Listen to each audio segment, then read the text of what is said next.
جنہوں نے اسلام کو بریلی اور دیوبند کے دو شہروں کا پروڈکٹ بنا لیا ہے، اس سے فتنہ پیدا ہوا انتہا پسندی اور نظریاتی طور پر۔ آپ نے یہ فرقہ واریت جو ہے اس سے کیسے محفوظ رکھ لیا اپنے آپ؟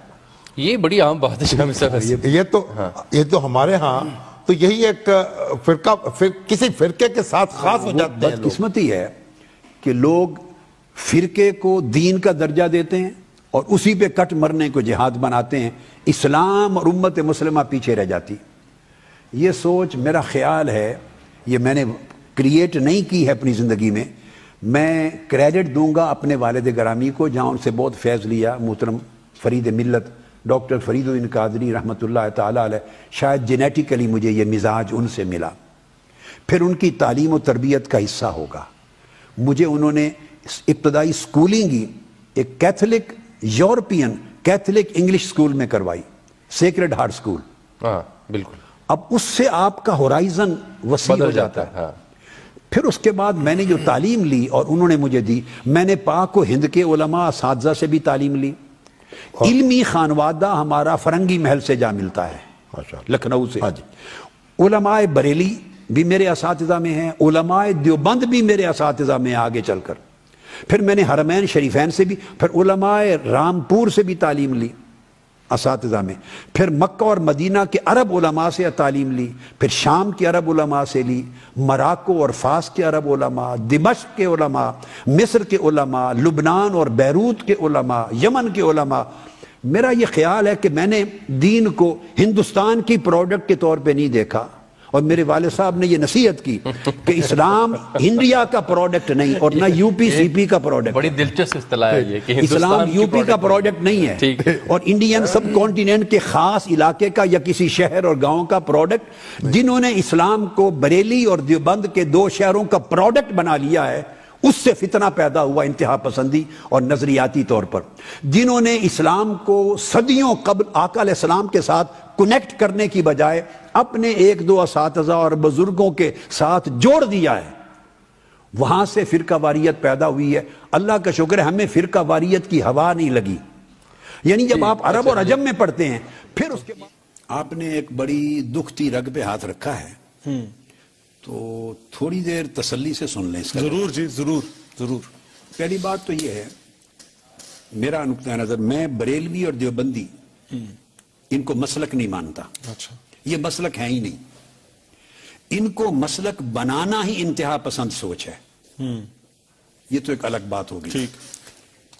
یہ دو مدارس ہیں انڈیا میں، دو شہر ہیں، ان سے پڑھ کے آنے والے دیوبندی کہلائیں یا بریلوی کہلائیں، مگر انہیں مسلک کا عنوان دینا بذات خود مس انٹرپریٹیشن آف ریلیجن ہے، مذہب کی غلط تعبیر ہے۔ یہاں سے تنگ نظری جنم لیتی ہے، اور جو دین اور مذہب کا ایک سمندر ہے اسے تنگ کر کے آپ ندی نالا بنا دیتے ہیں، ٹھیک، اس کو ایک طرف کرتے ہیں۔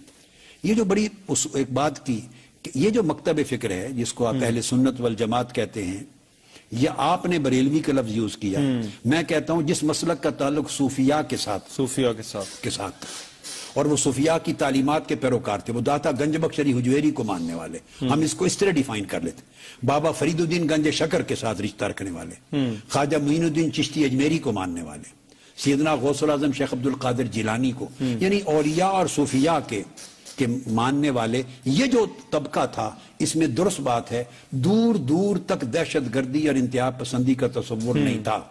اب آپ نے سوال کیا کہ کیوں آ گیا؟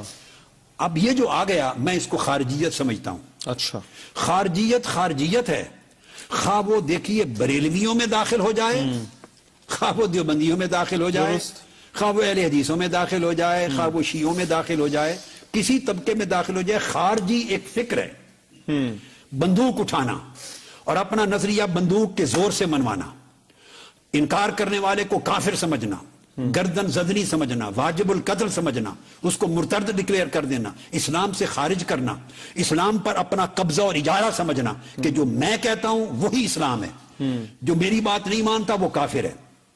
پھر اس نظریے کو مسلط کرنے کے لیے آپ پھر جبر اڈاپٹ کرتے ہیں، پہلے فتوے لگاتے ہیں، فتوے کے ذریعے ایک آپ سمجھیں ایک نظریاتی دہشت گردی پیدا کرتے ہیں، لوگوں کو تنگ نظر بناتے ہیں، برین واش کرتے ہیں، اور لوگوں کے اندر جو علمی دینی فکری وسعت تھی جو رسول پاک صلی اللہ علیہ وسلم نے عطا کی، جو اولیاء صوفیاء اور ائمہ مجتہدین نے، اولیاء صوفیاء نے دی وسعت قلب، ہر ایک کے ساتھ عفو درگزر، ہر ایک کے ساتھ محبت، ہر ایک کے ساتھ پیار، برداشت، حلیم ہونا، علم، درگزر کرنا، محبت کرنا، نفرت سے دور ہونا، یہ جو ایک طرز عمل تھا، طرز فکر تھا، رویہ تھا، جو آقا علیہ السلام سے لے کر ہمارے اسلاف نے اور اولیاء اور صوفیاء نے خاص طور پہ پھیلایا، اور یہ وہ رویہ تھا کہ صوفیاء کی، صوفی اور ولی کی مجلس میں صرف مسلمان ہی نہیں، ہندو، سکھ اور غیر مسلم بھی اتنے کانفیڈنس اور اطمینان کے ساتھ بیٹھتا تھا جس طرح مسلمان.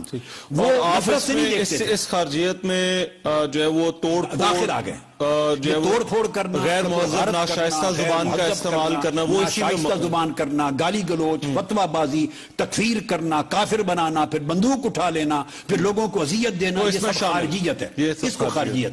اب یہ سمجھ لیں، یہ خارجیت پہلے اور مسلکوں میں داخل ہوئی، ان مسلکوں کا اپنا شعار خارجیت نہیں تھا، یہ باہر سے داخل کی گئی. اب یہ رہ گیا تھا، اس میں داخل کی گئی.